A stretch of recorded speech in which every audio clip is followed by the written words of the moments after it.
year will be very low, but we will have some respite from this post 15th of March, where we see the initial arrivals of Madhya Pradesh, and we will see hopefully a correction happening at that time. But on a longer term basis, Desi Chana continues to be to be in demand, and prices should remain fairly firm as compared to last year. Brett, we need some wisdom from you on the Australian situation. And also if you could share a bit of what's happening in Pakistan and Bangladesh. Yep. No, look, I totally agree with Rob. The supply and demand is very tight. I probably tend to look at it a little differently. You know, Pulse Australia come out with their new figures, which are slightly higher than what Rob was showing, but either way you look at it, it's still ridiculously tight. They come out with around 402,000 tonnes. If you just break it down in raw numbers, you know, India's already probably taken 110. Bangladesh is very consistent in taking 120 a year, have taken up to 160 to 170,000 tonnes in a year. Pakistan last year took 158,000 tonnes. So if you pencil them in for, you know, just over 100 now, and Dubai at 50, and some seed out of there, we go into deficit. So totally agree with Rob's sentiments here. This market has a problem. One comment I would make is that Bangladesh, as Rob pointed out in his you know, speech earlier, that Bangladesh has been quite quiet due to financial constraints in a shortage of US dollars. I suspect that that's going to bring them in probably a fairly large way again once the pre-Ramadan. So even if Bangladesh number does drop down, what I'm hearing in Pakistan is certainly shedding more light that they potentially will take more than 150,000 tonnes. So whichever way you look at it, things are certainly very tight. And already we're seeing some positions being taken further out in the Australian market, let alone into the CFR market. You know, India is now buying April, May. Pakistan is also buying April, May positions. Bangladesh is asking questions and not really wanting to pay the price, but is certainly following along very closely. So, yeah, I totally agree. This thing has an issue. What are the financial constraints or the currency constraints that are happening in Bangladesh? Yeah, virtually they have a shortage of US dollars, so there's a mismatch between imports and exports. So it's causing financial constraints on the banks, making it difficult for people to open LCs, especially for those who want LCs that can be confirmed. It's very difficult. So there's been a slowdown of trade due to that fact. So they're telling us that they're obviously getting that sorted now. So yeah, suspect that they'll come in a really large way again pre-Ramadan. Right. So Brett, if you had to put a number on the old crop in terms of dollars CNF India, what would that be for the old crop? And if you had to do a crystal gaze into the new crop, where do you think that number would be? Good question. Look, today numbers are around that sort of 655 and probably even higher today if people are offering. I know my colleague's been looking at the DCT market in Australia today, and the numbers are very firm. So let's call it 655 CNF, 660 CNF India, Pakistan slightly higher, Bangladesh even higher again due to, you know, freight differentials and so $660 CNF. Correct. Okay.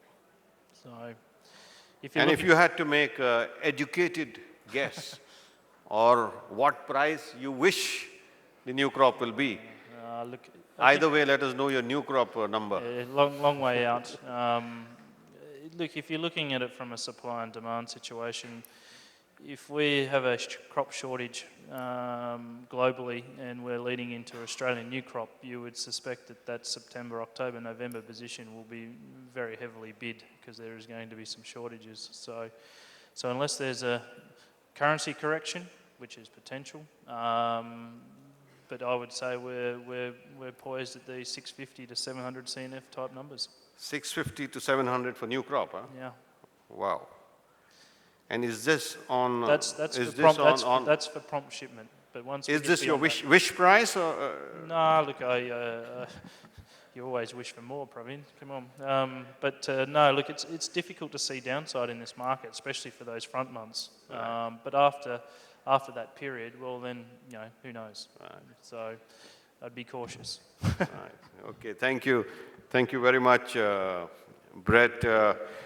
Brett tells us that there is a currency issue in Bangladesh, and LCs are a little difficult to open, but Bangladesh continues to import at a slow pace, but Pakistan has shown signs of shortages and paying up for chickpeas as of today.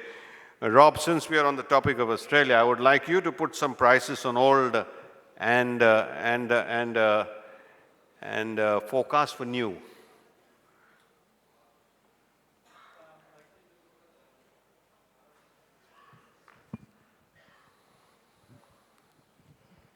That's better. Look, I'd agree with Brett on the old crop. Look, the S&D is so tight that I just don't see the downside. We're going to stay, call it 650, 660, I see as the bottom of the old crop market. How much higher we go, I think has a lot to do with what the final outcome of the Indian crop is, and whether or not India needs to buy in the second half of the year. If India is there to import chickpeas in July, August, September, by then I think the cupboard will be, if not completely bare, almost bare. And if that's the case, then the price could well go well over $700 for a short period. As for the new crop situation, I'd have to agree with Brett. I mean, I don't have my crystal ball with me, and I'd defer to our more expert panel of Indian people here because you guys hold the key to the market. I think we could have a bigger crop next year. I think the potential there is for us to have a 500,000 or 600,000 tonne crop in Australia next year, given the better prices, given the outlook for increased plantings that I'm seeing, and also given the fact that we've coming off a La Nina, so we've got very good subsoil moisture ready to plant. So all those things put together says we could have a good crop, but let's face it, 500,000 or 600,000 tonnes won't go very far if India has an appetite. Right. So to me, in the new crop in the old crop, it's so tight that with due respect, India almost doesn't matter, given that we've got strong demand from Pakistan and Bangladesh and everywhere else. Right. But in the new crop, India certainly does matter. What the situation here is will have a large bearing on forward prices. I wouldn't like to project that, but I certainly struggle to see how prices get below, let's say 600 anyway, right. Going forward. I agree with you entirely. I mean, the whole new dimension to the market these days is the currency fluctuations. Right. They have such a massive bearing, and if anyone in the room is capable to predict, I've got some money I want to invest with you. Right. So you say, if I heard you correctly, you said it could be around $600 for new crop.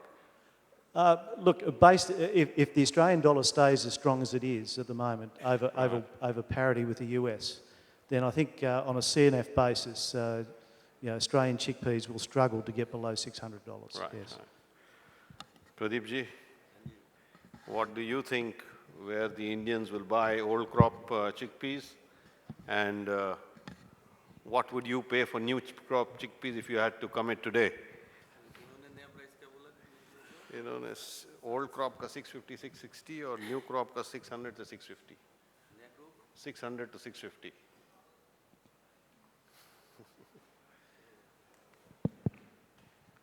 I think as far as old crop is concerned, the prices is, as far as Indian market is concerned, it is on the higher side. In anticipation of our new crop is on the way, the stockists will be on around 3,000, 3,200 in the beginning, depending on the arrivals and size of the crops. So if you talk the new crop most probably, I believe the price should be open around in between $640 to $660 on an average around $650. Only the things we have to hedge our currencies. We are not sure about the currencies. Tomorrow what will be happen about the euro? One time it went up 53.50. Now it came down to 49.50. Even though if we take a risk on currency and we presume the dollar we may buy at around 52, I think 650 should be the right price. And it is very easy, and the exchange is very easy. Suppose if Australians they sales at $650, I have a very golden opportunity to take my arbitrage, my golden opportunity to sell in NCDX. Thank you, thank you. Jayesh bhai, if you could just add a few words on how you see India as a market for the future. And by see, as far as Africa is concerned, the two factors is main important. The point number one is the quality what we produce is mainly used for the edible purpose, direct consumption, and not for the milling or basin as such. So Africa is concerned, the prices is going to be high. Secondly, there are two suppliers. One is Australia and Africa. I think they got lot more markets other than India as well. Currently, the Pakistan has become a big buyer. The Dubai has become a quite big buyer. In fact, last year, if you see the export out of Africa, was not even 40% to India. The rest went to the Bangladesh, Pakistan, and Middle East.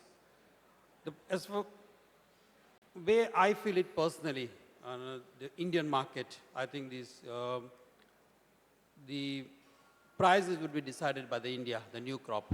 A new crop would be the main driving factor. If it turns out to be good, the world market may come down.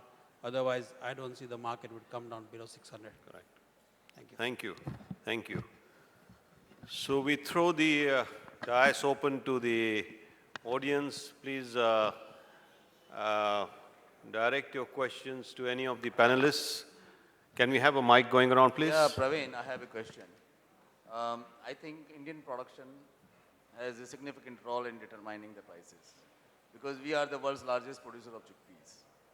We produce about 7 to 8 million tons of chickpeas annually. Last year government's figure was 8.2 million tons if I'm not wrong, whereas Mr. Sunil is saying 5.5 million tons. So there is a big difference what the government's figure and what the trade's figure are. And that, that really I think there is the speculation. And that is the reason there is a lot of volatility in the prices. Secondly, I also want to know what is the expectation of this year's crop? What is the size of the crop you panelists are expecting?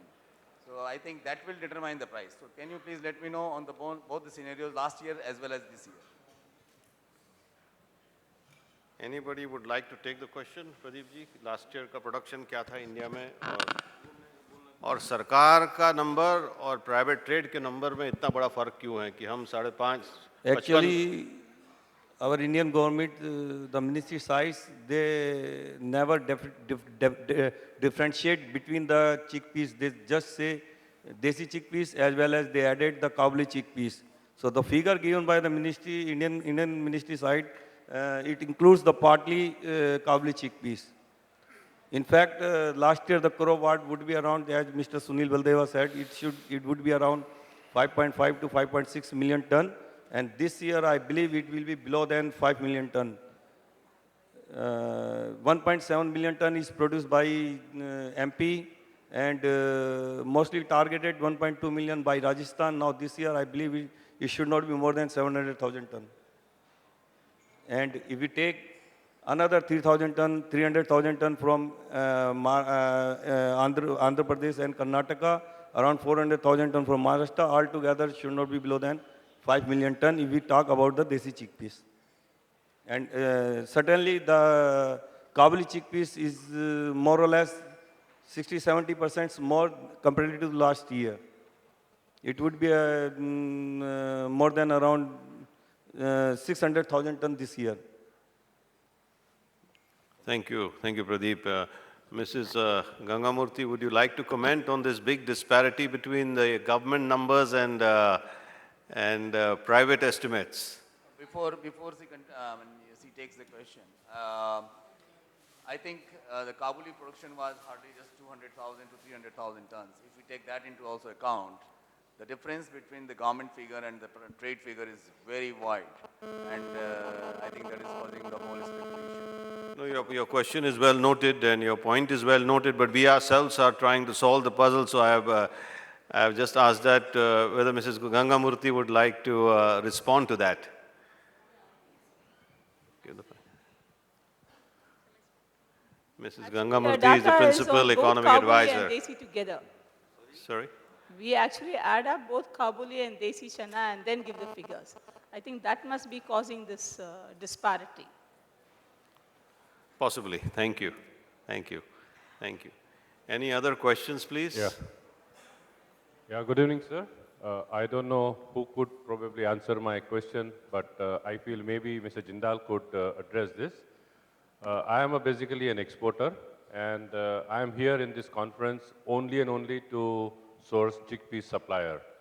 I have a requirement of about 4,000 to 5,000 metric ton chickpeas every month. But what I have encountered here in India, that my buyers need minimum 9 mm size of chickpeas, whereas in India, the chickpea sizes is between 4 to 6 or maybe 7 mm.